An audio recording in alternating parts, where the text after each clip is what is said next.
नमस्कार दोस्तों। अभी इरकॉन इंटरनेशनल ने रिज़ल्ट पब्लिश कर दिए हैं जून क्वार्टर के, जून 2024 फर्स्ट क्वार्टर के। तो आइए देख लेते हैं क्या आउटकम आया है, रिज़ल्ट कैसे आए हैं। तो बात करें यहाँ पे डेवलपमेंट की, तो इनकी मीटिंग्स में 2-3 फैसले लिए गए हैं, जिसमें से एक ये इन्होंने अपनी एक सब्सिडियरी थी या जॉइंट वेंचर था, जिसमें इरकॉन की 26% हिस्सेदारी थी, तो उसको बेचने का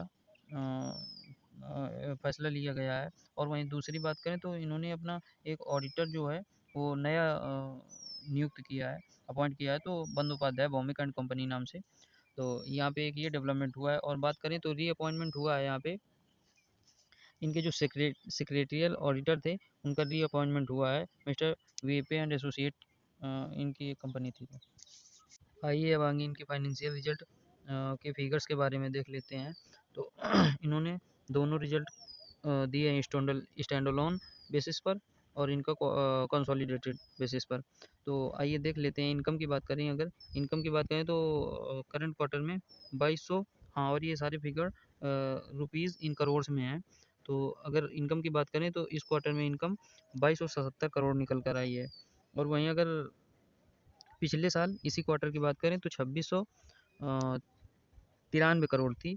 तो यहाँ पे इनकम की बात करें तो इनकम में डिक्लाइन देखने को मिला है, ठीक ठाक। और अगर पिछले क्वार्टर की बात करें तो पिछले क्वार्टर में 3796 करोड़ था।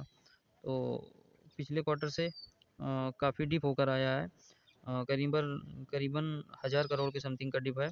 और वहीं अगर बात करें पिछले साल इसी क्वार्टर से, तो भी इनकम डिक्लाइन होके आई है। वहीं कंसोलिडेटेड बेसिस पर बात करें, और हाँ, पिछले ईयर की बात करें तो पिछले ईयर 12,387 करोड़ था। तो इस हिसाब से इनकम में गिरावट देखने को मिली है। और वहीं अगर बात करें कंसोलिडेटेड बेसिस पर, तो कंसोलिडेटेड बेसिस में यहाँ पे 2385 करोड़ का फिगर निकल कर आया है।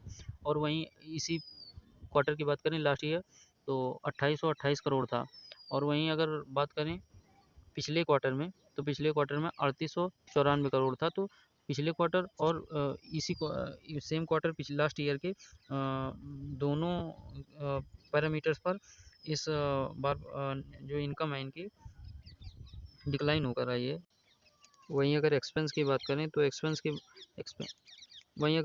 बात करें तो एक्सपेंस इस क्वार्टर में 2043 करोड़ है। और सेम क्वार्टर में लास्ट ईयर 2465 करोड़ था। तो एक्सपेंस कम हुआ है, खर्चे जो हैं इनके वो घटकर आए हैं। और इसी लास्ट क्वार्टर की बात करें तो लास्ट क्वार्टर में इनके एक्सपेंसेस 3413 करोड़ थे। तो इनकम में अगर ड्रिप देखने को मिला है, तो इनके खर्चे भी घटे हैं यहाँ पर कंसोलिडेटेड बेसिस पे और स्टैंडअलोन दोनों बेसिस पे। तो ये एक्सपेंस की बात हो गई। वहीं अगर नेट प्रॉफिट की बात करें तो नेट प्रॉफिट की बात करें तो यहाँ पे इस क्वार्टर का 176 करोड़ प्रॉफिट निकल कर आया है। और सेम क्वार्टर में लास्ट ईयर 161 करोड़ था। तो प्रॉफिट में जंप देखने को मिला है 15 करोड़ के समथिंग का। और वहीं अगर पिछले क्वार्टर की बात करें तो पिछले क्वार्टर में इनका प्रॉफिट 285 करोड़ था। तो प्रॉफिट में अगर पिछले क्वार्टर की तुलना में बात की जाए तो प्रॉफिट में डिक्लाइन आया है। और अगर इस सेम क्वार्टर लास्ट ईयर की कंपैरिजन में बात की जाए तो जो नेट प्रॉफिट है वो बढ़कर आया है। तो ये थे इरकॉन इंटरनेशनल के रिजल्ट।